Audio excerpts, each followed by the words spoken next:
Students, आज हम start करने जा रहे हैं अपना इम्पोर्टेंट टॉपिक जो है स्पेक्ट्रम। देखिए, आप लोगों ने 10th क्लास में सीखा होगा कि स्पेक्ट्रम क्या होता है। जब हम कोई प्रिज्म लेते हैं और इस प्रिज्म में हम श्वेत प्रकाश गुजारते हैं, कैसा प्रकाश? श्वेत प्रकाश गुजारते हैं, तो यहाँ से 7 कलर यानी 7 कलर की हमें क्या मिलती है? अलग अलग रेखाएं मिलती है, जिन्हें हम बेनी आप पीनाला से जानते हैं, यानी बैंगनी, वो आप लोग जानते हैं। अभी इसका यहाँ पे कोई काम नहीं है, यानी बैंगनी कलर की लाइट आ जाएगी, फिर कौन सी आ जाएगी? नीले कलर की, फिर कौन सी आ जाएगी? बेनी आहा पीनाला, यानी विबग्योर। विबग्योर से हम इन्हें समझ सकते हैं। तो आई होप आप लोगों को समझ में आ गया होगा कि ये जो 7 कलर हैं कौन कौन से होंगे। ये बैंगनी हो सकता है, ये कौन सा हो सकता है? नीला हो सकता है, ये कौन सा हो सकता है? आसमानी हो सकता है, ये ग्रीन हो सकता है, ये येलो हो सकता है, ऑरेंज हो सकता है, रेड हो सकता है। तो ये जो 7 कलर की ये जो लाइट का समूह है, इस लाइट के समूह को हम क्या बोलते हैं? स्पेक्ट्रम। क्या बोलते हैं? स्पेक्ट्रम। तो ये आप लोगों को ध्यान रखना है। अब देखिए, बात ये आती है कि हमारे यहाँ पे काम का स्पेक्ट्रम है ओनली हाइड्रोजन का स्पेक्ट्रम। हमारे काम का स्पेक्ट्रम कौन सा है? Hydrogen spectrum. तो आप लोग हेडिंग लगा लीजिए, हाइड्रोजन स्पेक्ट्रम। देखिए क्या होता है, हाइड्रोजन स्पेक्ट्रम में अलग अलग जो लाइंस होती हैं उनको अलग अलग वैज्ञानिकों के अकॉर्डिंग उनका नाम भी लाइमन पड़ गया, उन लाइंस का बामर पड़ गया, पास्चन पड़ गया, ब्रैकेट पड़ गया, फुंड पड़ गया और हम्फ्री पड़ गया। यानी जो इस स्पेक्ट्रम में लाइन विभक्त हुई और जो लाइनें मिली, वो लाइनें हर एक वैज्ञानिक के अनुसार नाम के अकॉर्डिंग अलग अलग उनको रख दिया गया। तो देखिए क्या होता है, हाइड्रोजन का स्पेक्ट्रम बहुत ही इंपॉर्टेंट है। देखिए क्या होता है, हम यहाँ पे ये क्या ले लेते हैं? ऊर्जा स्तर। क्या ले लेते हैं? ऊर्जा स्तर। आप लोगों को समझना है।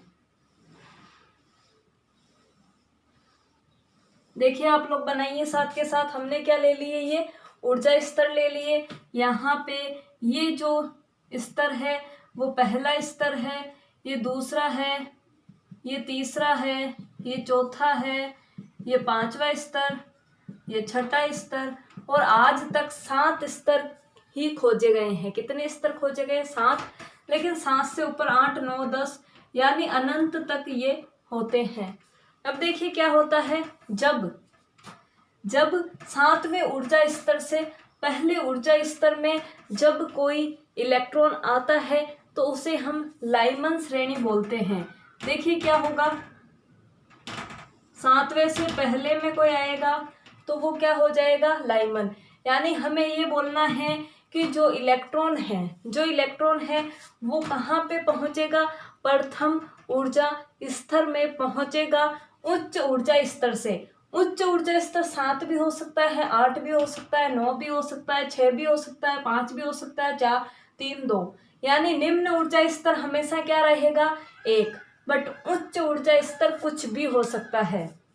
तो 7 तक खोजा गया है, तो 7 से 1 में आई, फिर ये इलेक्ट्रॉन 6 से 1 में आया, फिर ये 5 से 1 में आएगा, फिर ये 4 से 1 में आएगा, फिर ये 3 से 1 में आएगा और लास्ट में ये 2 से 1 में आएगा। तो ये जो रेखाएं मिली, ये रेखाएं लाइमन ने खोजी थी। किसने खोजी थी? लाइमन ने खोजी थी। लाइमन एक वैज्ञानिक है, इसलिए इन रेखाओं को हम क्या बोलते हैं? लाइमन रेखाएं। फिर देखिए क्या होता है, एक दूसरा वैज्ञानिक आया और उन्होंने बोला कि एक ऐसी रेखा हमने खोजी है जो रेखा दूसरे ऊर्जा स्तर तक ही आती है। यानी उच्च ऊर्जा स्तर कुछ भी हो सकता है, लेकिन निम्न ऊर्जा स्तर क्या होगा? 2 ही होगा। तो देखिए इस प्रकार ये जो रेखाएं खोजी वो बामर ने खोजी। किसने खोजी? बामर ने। तो इन रेखाओं को हम क्या बोल देंगे? बामर रेखाएं। फिर देखिए अगले वैज्ञानिक आए और उन्होंने बोला कि निम्न ऊर्जा स्तर 3 वाला ही होगा और उच्च ऊर्जा स्तर कोई सा भी हो सकता है। ऐसी रेखाएं भी मिली हैं। तो देखिए 7 से 3 में, 6 से 3 में, 5 से 3 में, 4 से 3 में। तो इन रेखाओं को हम बोलते हैं पाश्चन रेखाएं, क्योंकि पाश्चन नाम के वैज्ञानिक ने इन्हें खोजा था। फिर देखिए क्या होता है, n बराबर 4 तक कोई रेखाएं आती है, यानी उच्च ऊर्जा स्तर कुछ भी हो सकता है, लेकिन निम्न ऊर्जा स्तर क्या होगा, n बराबर 4 ही होगा। तो इन्हें हम बोल देते हैं ब्रैकेट। कौन सी लाइनें बोल देते हैं, ब्रैकेट, क्योंकि ब्रैकेट नाम के वैज्ञानिक ने इन लाइंस को खोजा था। फिर देखिए हम बात करते हैं आगे की। तो देखिए यहाँ पे क्या होगा, निम्न ऊर्जा स्तर 5वां होगा। तो 7 से लेके 5 तक आएगा, 6 से लेके 5 तक आएगा। तो ये कौन सी रेखाएं कहलाएगी, फुंड रेखाएं।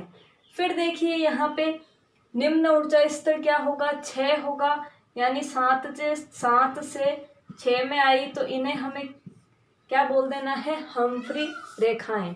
तो देखिए आप लोग समझ सकते हैं कि किस प्रकार हमने लाइमन रेखाओं को देखा, बामर रेखाओं को देखा, पाश्चन को देखा, ब्रैकेट को देखा, फुंड को देखा और हम्फ्री को देखा। आई होप आप लोगों को समझ में आ गया होगा। अगर आपसे पूछे बताइए लाइमन रेखाएं कहाँ से कहाँ तक की होती है, आप लोगों से क्या पूछ लिया जाए कि जो लाइमन रेखाएं हैं वो कहाँ से कहाँ तक होती है, तो आप लोग क्या बोलोगे कि निम्न ऊर्जा स्तर यानी n1 तो क्या होगा, हमेशा 1 ही होगा। लेकिन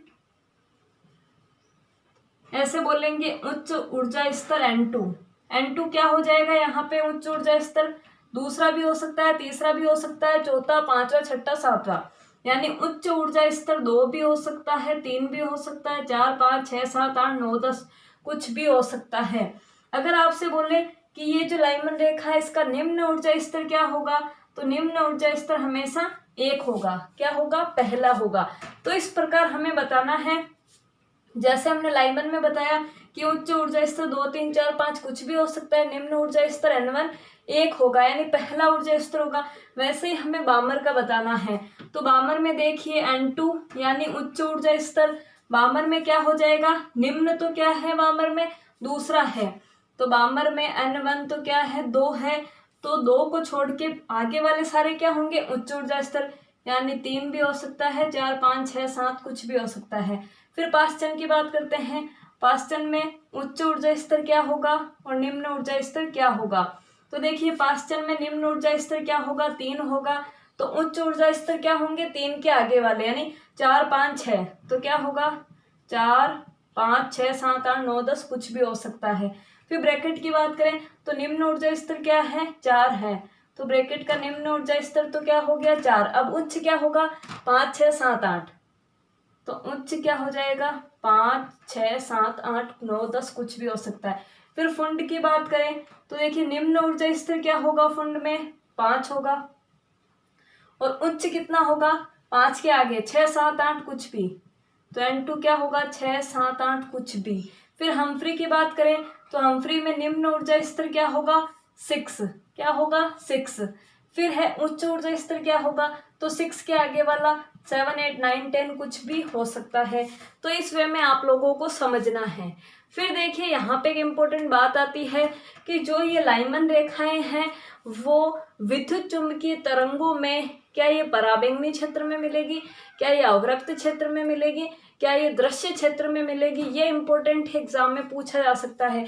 एक तो एग्जाम में ये पूछा जाएगा कहाँ से कहाँ तक आती है लाइनें, पहली में कौन सी आएगी, लाइमन, दूसरी में कौन सी आएगी, बामर, तीसरी में कौन सी आएगी, पाश्चन।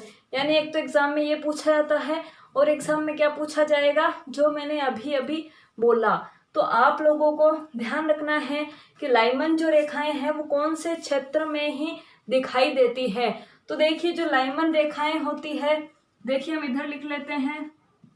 सबसे पहली रेखा कौन सी होती है, लाइमन, फिर कौन सी होती है, बामर, फिर कौन सी होती है, पाश्चन, फिर कौन सी होती है, ब्रैकेट, फिर कौन सी होती है, फुंड। आप लोग साथ के साथ लिखते रहिए। फिर कौन सी होती है, हम्फ्री। अब देखिए बात ही आती है कि जो लाइमन रेखाएं हैं वो कौन से क्षेत्र में दिखाई देगी। तो आप लोग ध्यान रखना, लाइमन रेखाएं हमेशा पराबैंगनी क्षेत्र में ही दिखाई देती है। किस में दिखाई देगी? पराबैंगनी क्षेत्र में, याद कर लेना। फिर है बामर जो रेखाएं हैं वो कौन से क्षेत्र में दिखाई देगी? तो ये दिखाई देती है दृश्य क्षेत्र में। किस में दिखाई देगी? दृश्य क्षेत्र में, याद कर लेना। और इन दोनों के बाद वाली सारी की सारी अवरक्त क्षेत्र में दिखाई देगी। तो बस क्या याद करना है? इन दोनों को याद करना है और बाकी सब में क्या आ जाएगा? अवरक्त क्षेत्र। तो सब में क्या आएगा? अवरक्त क्षेत्र। तो आई होप आप लोगों को समझ में आ गया होगा। सब में क्या होगा? अवरक्त। सब में क्या होगा? अवरक्त अवरक्त अवरक्त। तो इस प्रकार आप लोगों को ध्यान रखना है कैसा क्वेश्चन पूछा जाता है, ये भी मैंने आप लोगों को समझा दिया। अब देखिए बात ये आती है, दो क्वेश्चन हमने समझ लिए, एक तीसरा क्वेश्चन है वो हमें समझना है। देखिए तीसरा क्वेश्चन ऐसे पूछा जाता है, तो देखिए आप लोगों से क्या क्वेश्चन पूछा गया है कि n बराबर 6 से कुल कितनी स्पेक्ट्रमी रेखाएं आप लोगों को मिलेगी। तो जब भी आपको कुल स्पेक्ट्रमी रेखाओं का क्वेश्चन पूछे तो आप लोगों को कुल स्पेक्ट्रमी रेखा का सूत्र लगाना है, जो होता है n-1 डिवाइडेड बाई 2। फिक्स है ये फॉर्मूला, याद रखना है। क्या फॉर्मूला होता है? n-1 divided by 2। अब देखिए n कितना है? 6 है, तो आप लोग रख दीजिए 6 माइनस 1 डिवाइडेड बाई 2। अब देखिए 6 इंटू 5 डिवाइडेड बाई 2 कितना होता है? 15। यानी कुल कितनी रेखाएं आएंगी? तो 15 रेखाएं आप लोगों को मिलेगी और ये क्या हो जाएगा? आप लोगों का आंसर हो जाएगा। अब ये आंसर कैसे आया ये हमें समझना है। देखिए हमने डायरेक्ट शॉर्टकट से आंसर निकाल लिया, बट इस समय इन रेखाओं से हमें समझना है। देखिए हमने क्या लिया है? n बराबर 6 लिया है, तो ये रहा। देखिए n बराबर 6, देखिए n बराबर 6 से टोटल कितनी लाइनें आई है आप लोगों को गिनना है। देखिए n बराबर 6 से पहली लाइन ये तो 1 हो गई, फिर देखिए ये कौन सी हो गई? सेकंड। अब आप लोग बोलोगे ये तो n बराबर 5 से जा रही है। आप लोगों को n बराबर 6 से नीचे वाले सारे के सारे जितने भी स्तर हैं उन सबको गिनना है, क्योंकि लाइन तो इधर से ही तो जाएगी, इधर से होते हुए ही तो जाएगी। आपको उच्च वाला गिनना नहीं है, आपको 6 दिया हुआ है तो 6 भी गिनना है और 6 से नीचे वाली लाइनें भी गिननी है। तो ये एक लाइन, ये दूसरी, ये तीसरी, ये चौथी, ये पांचवी, 5 लाइन हो गई। फिर देखिए 6ठी, 7वीं, 8वीं, 9वीं, 10, 11, 12, 13, 14, 15, यानी आपको टोटल कितनी लाइन मिल गई? काउंट करके 15 लाइन मिल गई। अब इस क्वेश्चन में आप लोगों से ऐसे पूछा जा सकता है कि n बराबर 6 से बताओ ओनली लाइमन की कितनी लाइनें गुजरी। क्या पूछा जाएगा? ओनली लाइमन की कितनी गुजरी। तो आप लोग जानते हैं लाइमन की 1, 2, 3, 4, 5, लाइमन की कितनी गई? ओनली 5 लाइन ही गई। तो ऐसे आप लोगों को ध्यान रखना है कि कैसे एग्जाम में क्वेश्चन पूछा जा सकता है। तो आई होप आप लोगों को ये समझ में आ गया होगा। तो देखिए बच्चों, स्पेक्ट्रम के बाद स्पेक्ट्रम से जुड़ा हुआ ही एक टॉपिक है, वो है रिडबर्ग समीकरण। तो आप लोग हेडिंग लगा लीजिए, रिडबर्ग समीकरण। देखिए समीकरण क्या है, कहाँ से आई है, ये हमें यहाँ पे नहीं देखना है। हमें बस समीकरण का एक नॉर्मल जनरल व्यू देखना है, कैसे हम एग्जाम में क्वेश्चन कर सके वो हमें ध्यान रखना है। रिडबर्ग एक साइंटिस्ट थे। रिडबर्ग क्या थे? एक साइंटिस्ट थे जिन्होंने अपनी समीकरण दी, और समीकरण क्या थी? 1/λ बराबर RZ² upon 1/n1² minus 1/n2 का स्क्वायर। ये समीकरण किसने दी थी? रिडबर्ग ने दी थी। आप लोगों को ये समीकरण ऐसे कैसे याद करनी है। अब देखिए यहाँ पे लैम्डा क्या है? तो लैम्डा तरंग धैर्य को बताता है। किसको बताएगा? तरंग धैर्य को लैम्डा बताएगा। और ये आर क्या है? रिडबर्ग नियतांक है। आर क्या है? रिडबर्ग नियतांक है। ये आप लोगों को ध्यान रखना है। जेड आप लोग जानते ही हैं, एटॉमिक नंबर होगा। रिडबर्ग नियतांक की वैल्यू कितनी होती है? तो ये होता है 1.1 इंटू 10⁻⁷ मीटर इनवर्स। ये आप लोगों को ध्यान रखना है। N1 क्या होता है? निम्न ऊर्जा स्तर, जो अभी अभी हमने देखा लाइमन, बामर, पास्चन में ये क्या है, निम्न ऊर्जा स्तर जो अभी अभी हम लिख के आए हैं। N2 क्या होगा, उच्च ऊर्जा स्तर, क्या होगा, उच्च ऊर्जा स्तर। अब है कि क्वेश्चन कैसा पूछा जाएगा, देखिए क्वेश्चन ऐसे आएगा, बामर श्रेणी क्वी, बामर श्रेणी की प्रथम स्पेक्ट्रम रेखा की तरंगदैर्घ्य बताइए। क्या पूछा जाएगा, बामर श्रेणी की प्रथम स्पेक्ट्रम रेखा की तरंगदैर्घ्य बताइए। अब प्रथम स्पेक्ट्रम रेखा कौन सी होती है, तो हम जानते हैं जो बामर होता है n बराबर 2 क्या होता है इसका निम्न ऊर्जा स्तर, और उच्च ऊर्जा स्तर इसका n बराबर 3 से स्टार्ट होता है। तो n1 कितना हो गया, निम्न ऊर्जा स्तर 2 हो गया, और n2 कितना हो गया, उच्च ऊर्जा स्तर 3 हो गया। ये जो लाइन है इसे हम बोलते हैं प्रथम, इसे हम क्या बोलते हैं, प्रथम उत्सर्जन लाइन। फिर जो n बराबर 4 से आएगी वो क्या होगी, द्वितीय। आप लोगों से क्या पूछिए, प्रथम, यानी हमें इससे मतलब नहीं है, हमें ओनली इससे मतलब है। तो देखिए n1 बराबर कितना आया, 2 आया, और n2 बराबर कितना आया, 3 आया। तो देखिए इस फॉर्मूले में आप लोग रख लीजिए। तो देखिए ये क्या है, 1/λ बराबर r की जगह कितना लिखना है ये, तो अभी तो हम r की जगह ओनली r ही लिख लेते हैं।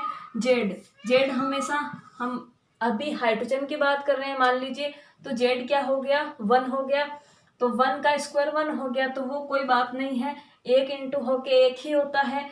फिर हम आगे चलते हैं, 1/n1 स्क्वायर, n1 स्क्वायर यानी n1 की जगह हम क्या लिखेंगे, 2 का स्क्वायर, फिर माइनस की जगह -1/n2, n2 कितना है, 3, यानी यहाँ हम लिखेंगे 3 का स्क्वायर।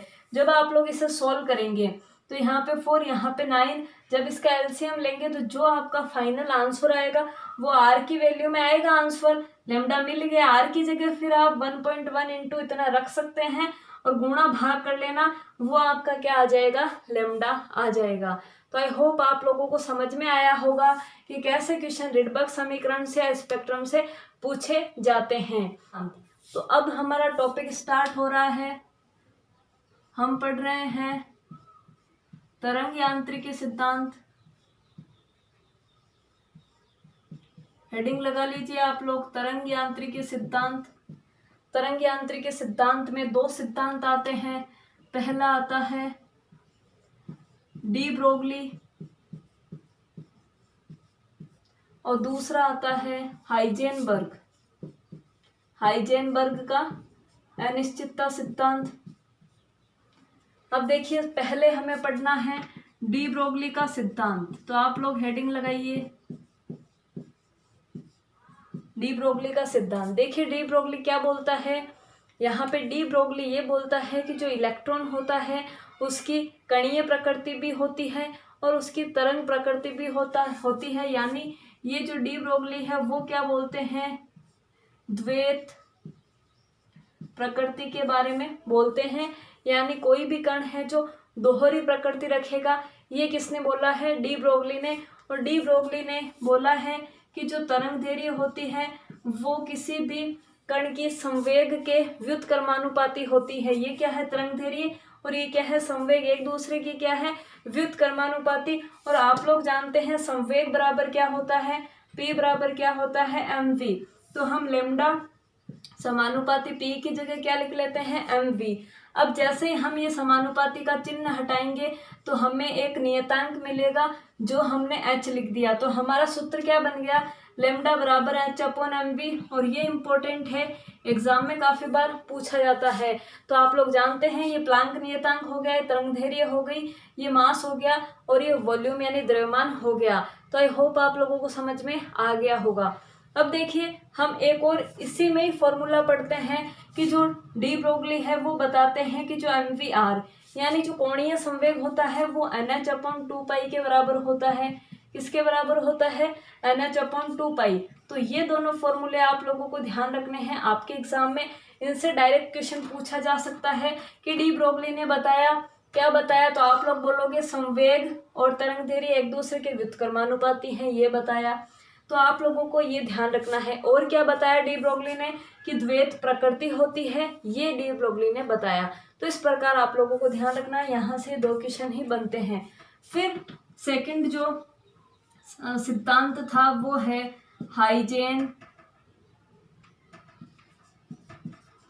हाइजेनबर्ग का अनिश्चितता सिद्धांत। हाइजेनबर्ग का अनिश्चितता सिद्धांत। देखिए हाइजेनबर्ग क्या बोलता है, हाइजेनबर्ग बोलता है कि जब हम किसी भी कण का संवेग निकालते हैं और जब हम उसकी स्थिति निकालते हैं तब हम एक ही समय पे संवेग और स्थिति दोनों को साथ साथ नहीं निकाल सकते। यानी क्या बोल रहे हैं हाइजेनबर्ग कि एक ही समय पे हम स्थिति और संवेग को एक साथ नहीं निकाल सकते। यानी स्थिति को उन्होंने लिखा डेल एक्स से और संवेग को लिखा उन्होंने डेल पी से। तो यहाँ पे ये होगा h/4 से ज़्यादा या h/4 के बराबर। यानी हम लोगों ने देखा कि जो स्थिति और जो संवेग का गुणनफल होता है वो h/4 के बराबर या ज़्यादा होगा। ये इक्वेशन डायरेक्ट पूछी जाती है, ऐसा लिखा हुआ होगा, ऐसा लिखा हुआ होगा, फिर आगे ऐसा लिखा हुआ होगा। फटाफट से पहचान लेना और टिक कर लेना। और इसका मतलब क्या है, ये बताता है स्थिति को, इसका मतलब क्या है, ये बताता है संवेग को। स्थिति और संवेग का गुणनफल h/4 के बराबर और h/4 से ज़्यादा हो सकता है। और h क्या है यहाँ पे, प्लांक नियतांक।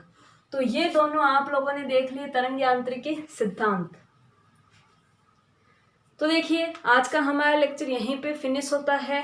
डायरेक्ट क्वेश्चन कहाँ से आता है वो मैंने आप लोगों को बता दिया। ये और ये दोनों फॉर्मूले क्या है, बहुत ही इंपॉर्टेंट है। न्यूमेरिकल आप लोगों के नहीं आता है, अगर न्यूमेरिकल आ भी जाए तो आप लोगों को डायरेक्ट यहाँ वैल्यू रखनी है, यहाँ वैल्यू रखनी है, यहाँ वैल्यू रखनी है और डायरेक्ट आंसर निकाल लेना।